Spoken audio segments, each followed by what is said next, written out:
বিধ্বংসী বানপানীয়ে শিৱসাগৰ জিলাৰ জনতাক বাৰুকৈ জ্বলা-কলা খোৱাৰ সময়তে এইবাৰ অত্যাৱশ্যকীয় কেতবোৰ খাদ্য সামগ্ৰীৰ দাম বৃদ্ধি পাইছে। যেনে পিঁয়াজৰ দাম বৃদ্ধি পাইছে, সেইদৰে চেনিৰ মূল্য বৃদ্ধি পাইছে। পিঁয়াজৰ দাম আজিৰ তাৰিখত শিৱসাগৰত 5 টকা বৃদ্ধি পালে। আজিৰ তাৰিখত 1 কিলো পিঁয়াজৰ দাম হৈছেগৈ 55 টকা।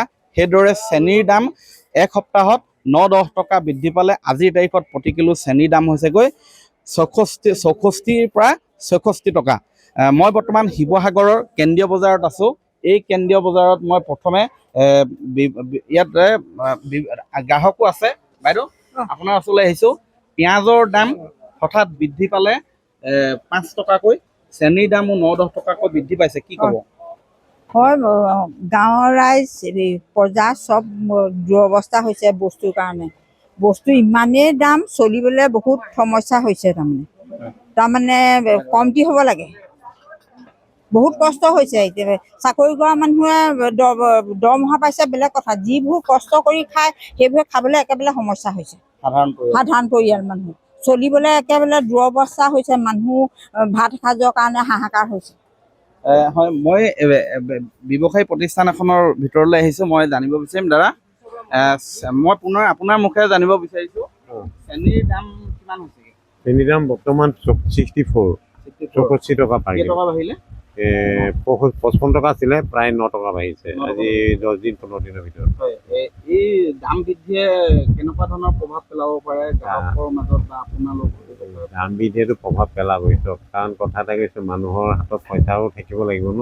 তাত যিহেতু বানপানীয়ে মানুহক জুৰুলা কৰিলেই, তাৰপিছত হ'ল কি, আপোনাৰ 1 কিলো চেনিত যদি আপোনাৰ 10 টকা মানে 9 টকা 10 টকা বাঢ়ি যায়, মানুহৰ নিশ্চয় মানে খোৱাটো অলপতো নিশ্চয় টানি চলিবই লাগিব মানে। আৰু তেতিয়া টানি চলা মানে মোৰ কি ক'ম, মোৰ বুলিয়ে নহয়, গোটেই বজাৰখনৰ সকলো ব্যৱসায়ীৰে।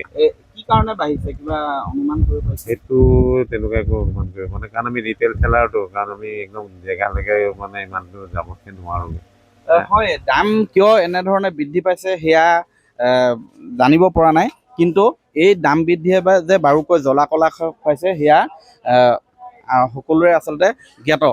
মই পুনৰ যাব বিচাৰিছোঁ আন এগৰাকী ব্যৱসায়ীৰ ওচৰলৈ। মই পুনৰ দেখুৱাইছোঁ, এই পৰিৱেশটো হৈছে শিৱসাগৰৰ কেন্দ্ৰীয় বজাৰৰ পৰিৱেশ।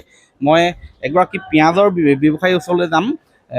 দাদা, এইফালে অকণমান চাব, পিঁয়াজৰ দাম কিমান হৈছে আজি? 55 টকা হৈছে। হা, এইফালে চাই ক'ব। আজি 55 টকাকৈ বিকিছে। 55 টকা। কেই টকা বাঢ়িলে? 5 টকা নে? কালিৰ পৰা 5 টকা বাঢ়িছে। কালিৰ পৰা 5 টকা বাঢ়িছে।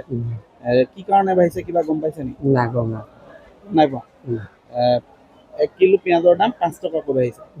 আৰু কিবা দাম বাঢ়িছে নেকি?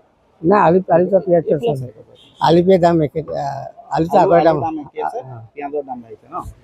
হয়, মই পুনৰ জনাইছোঁ যে পিঁয়াজৰ দাম প্ৰতি কিলোত 5 টকাকৈ বৃদ্ধি হৈছে। সেইধৰণে সেইধৰণে চেনিৰ দাম বাঢ়িছে।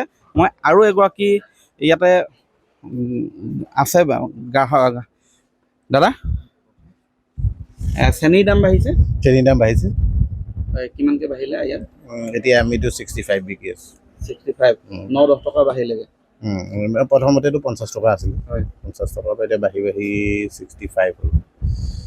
হয়, এয়া শুনিছে যে শিৱসাগৰতো বান বিধ্বস্ত এলেকা, শিৱসাগৰতো এই চেনিৰ দাম, পিঁয়াজৰ দাম বৃদ্ধি পাইছে, যাৰ বাবে আন এক যন্ত্ৰণাৰ মুখামুখি হৈছে, আন এক সমস্যাৰ মুখামুখি হৈছে সৰ্বসাধাৰণ ৰাইজ।